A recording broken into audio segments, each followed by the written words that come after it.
We need to talk, not about politics, not about parties, but about power.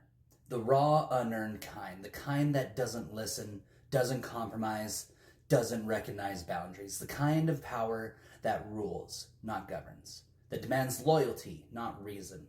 And the only thing that's ever held it in check through blood, rebellion, and revolution is a principle. No one is above the law.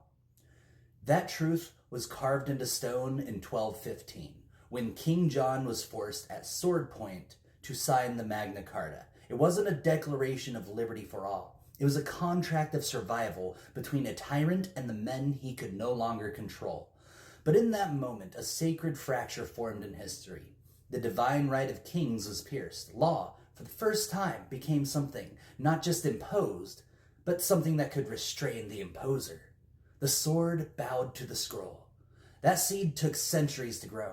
It fed the minds of Locke, Montesquieu, Voltaire, Enlightenment architects who didn't dream of utopia, but of accountability. They understood that liberty doesn't begin with the right to speak. It begins with the right not to be silenced. That power unbound is always a threat, no matter how righteous the man, the office, or the cause. They gave us the foundational idea of modern civilization, that the law is not an extension of power, it is its limit. And that idea, that sacred restraint, is dying before our eyes. Look around you. In the America of 2025, power is once again naked. Protesters arrested for assembling near ICE facilities, political opponents targeted under vague pretexts, judges punished for upholding constitutional rights, migrants deported without hearings, mayors jailed without president. These are not the acts of a republic. They are the shadows of a counter-revolution. The language may sound familiar, but the spirit has been hollowed out. The performance of law remains, but not its principle. The tragedy runs deeper. The very people who wrap themselves in the Constitution, who sing anthems to liberty and freedom, are applauding this regression. Not because they believe in tyranny in the abstract, but because they trust their tyrant. Because the robes of nationalism, religion, or wealth make the chains feel holy. But let me be clear. If you excuse unaccountable power when it suits your team, you have already abandoned America. Because America is not blood. It is not land. It is not party or flag or race. America is a philosophy. It is a living covenant, a compact not of ancestry, but of allegiance to the Enlightenment's core promise, that the governed are not subjects, but sovereigns. This is what the American Creed makes explicit. Liberty, not lineage, defines the American soul. Consent, not conquest, is its moral root. That's what makes what's happening now so dangerous. Not that Trump is corrupt, but that the system no longer resists corruption, that the citizen no longer recognizes betrayal, that power no longer wears a mask, it wears a brand, and half the country would cheer a king as long as he tweets their gospel. But here's the thing. Trump is not the cause. He is the consequence. He filled the vacuum left by decades of cowardice, apathy, and institutional decay.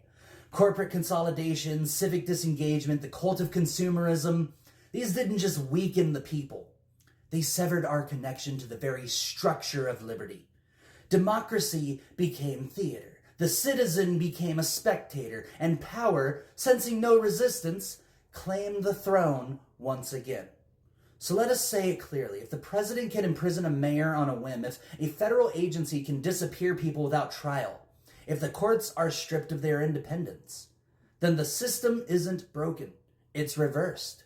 We are not evolving. We are regressing. Not just past Reconstruction or abolition, but past the Enlightenment itself. Back to a time when law served rulers, not the ruled.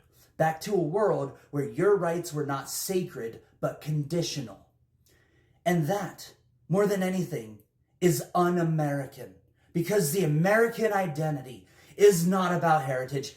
It's about belief in liberty, in equality before the law, in the dignity of the individual, And those beliefs come with a demand, vigilance. The Enlightenment never promised that freedom would sustain itself. It warned us that it wouldn't. It demanded scrutiny, courage, and resistance to every idol of convenience. It demanded that we say this far, no further. So no, it is not enough to be anti-Trump. You must be anti-tyrant, anti-authority when it becomes unaccountable, anti-power when it abandons principle. That's not radical. It's the very foundation of this country. And if that feels controversial, it's only because we have let the enemies of liberty redefine patriotism as obedience. The truth is simple.